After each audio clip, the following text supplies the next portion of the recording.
Right down next question लिखो। Question है how many diagonals are there, how many diagonals are there in an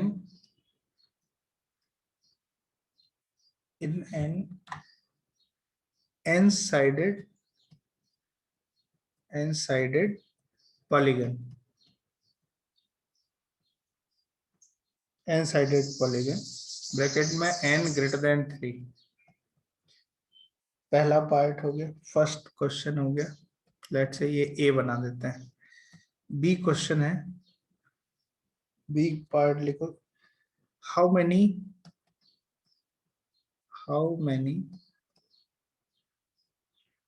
triangle can be formed, triangle can be formed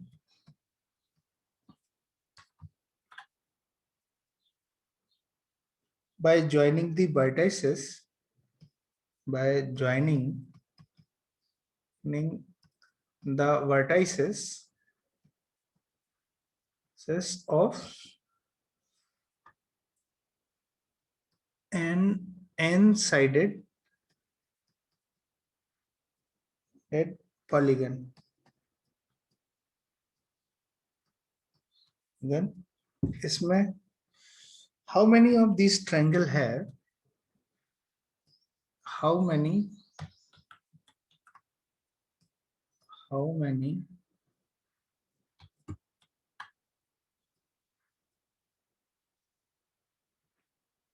of these triangle have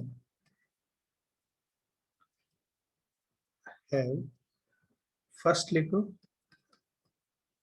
exactly one side common, exactly one side common,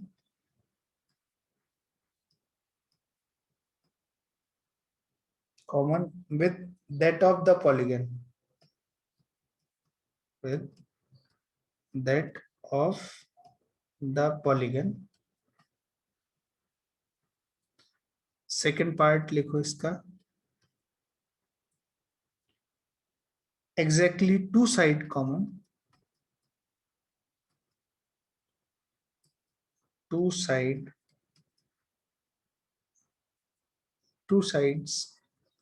common with that of the polygon।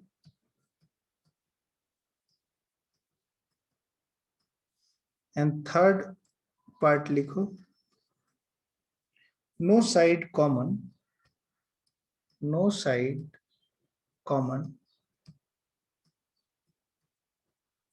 with that of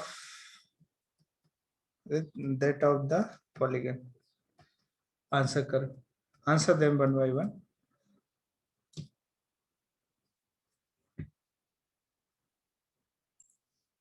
answer आने पे बताओ कि कितना आ रहा है answer सबका, है ना। चलो देखते हैं कैसे करेंगे इस क्वेश्चन को, है ना।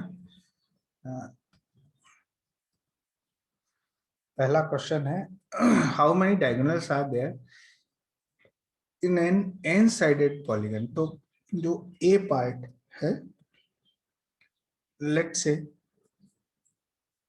ये एन गॉन है,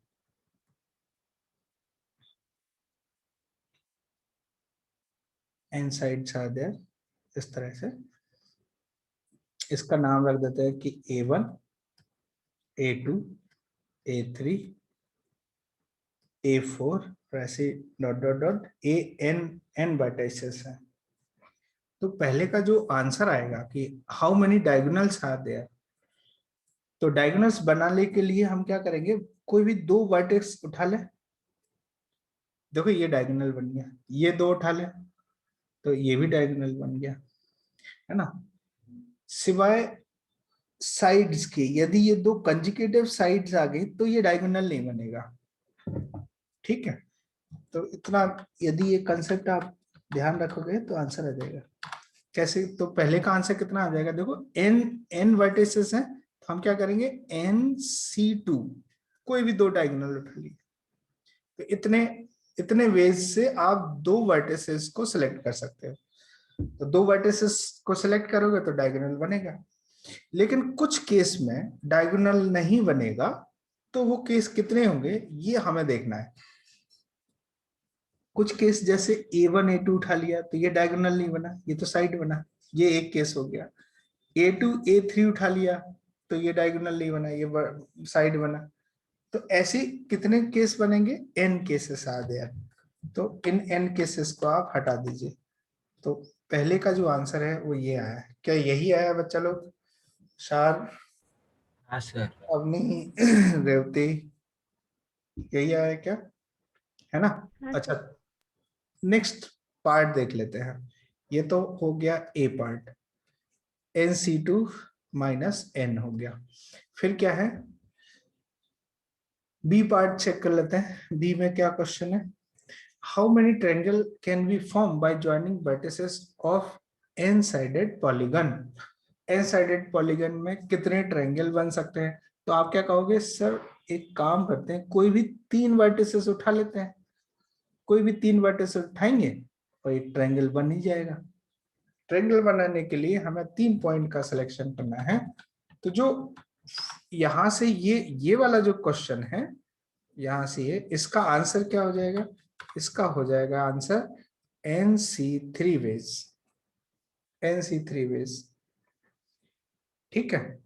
तो टोटल नंबर ऑफ ट्रायंगल्स हो गए NC3 वेज। जितने तरह से आप तीन वर्टेक्स को, जितने डिफरेंट वे से 3 वर्टेक्सेस को सिलेक्ट कर सकते हो, हर एक सिलेक्शन के लिए एक ट्रायंगल पॉसिबल है। सो आंसर कितना हो गया? NC3। Now how many of these triangle है?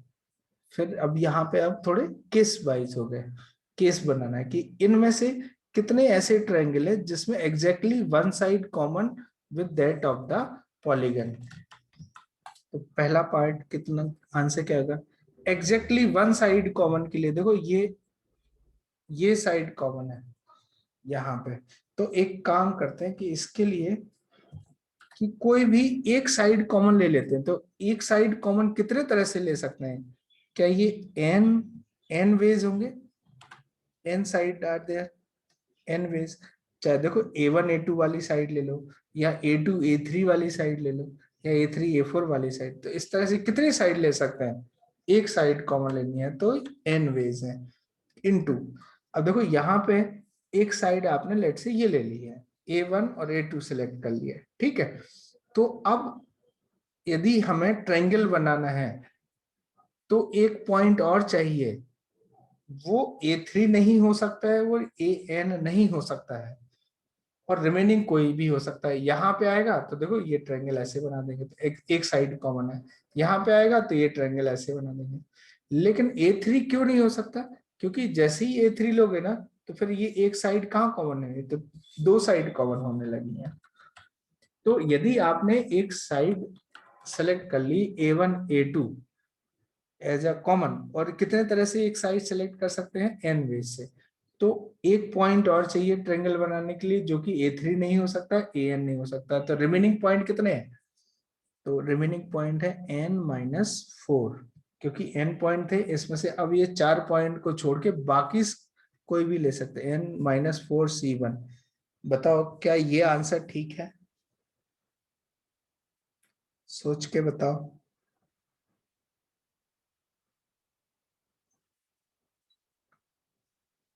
Is this clear? तो आंसर कितना आ जाएगा? n×n-4, ये आंसर आ जाएगा पहले पार्ट का ना। दूसरा पार्ट देख लेते हैं। सेकंड पार्ट क्या बोल रहा है? Exactly two side common with. तो इस बार क्या करना है कि exactly two side common, two side common के लिए देखो देखो A1 A2 और ये इस तरह का ऐसा सिचुएशन है। तो अच्छा, एग्जैक्टली टू साइड कॉमन है तो ये तो ऐसे ही ट्रायंगल बनेगा ऐसा। ये एक ट्रायंगल हो गया। ऐसे कितने ट्रायंगल बनेंगे बताओ? क्या ये n ट्रायंगल बनेंगे? देख लो ध्यान से। एग्जैक्टली टू साइड कॉमन में n ट्रायंगल ही पॉसिबल है, देख लो। कैसे है, जब ये यहाँ पे देखो मिडिल वाला A2 वर्टेक्स है, ऐसे ही मिडिल जब A1 बन जाएगा तो ये इस तरह से ये ऐसा ट्रायंगल बनेगा। तो A1 ये वाला वर्टेक्स हो गया बीच वाला, उसके A1 A2 और A1 AN दो साइड कॉमन है। यहाँ पे यदि A2 मिडिल वाला बनेगा, जो A2 A1 और A2 A3 दोनों साइड कॉमन है, तो ऐसे कितने वर्टेक्सेस है, n है ना, तो n ट्रायंगल बनेंगे। तो सेकंड पार्ट का आंसर कितना हो जाएगा, n आ जाएगा। अच्छा, थर्ड बताओ, नो साइड कॉमन विद, किसी से आया है क्या थर्ड में? चलो,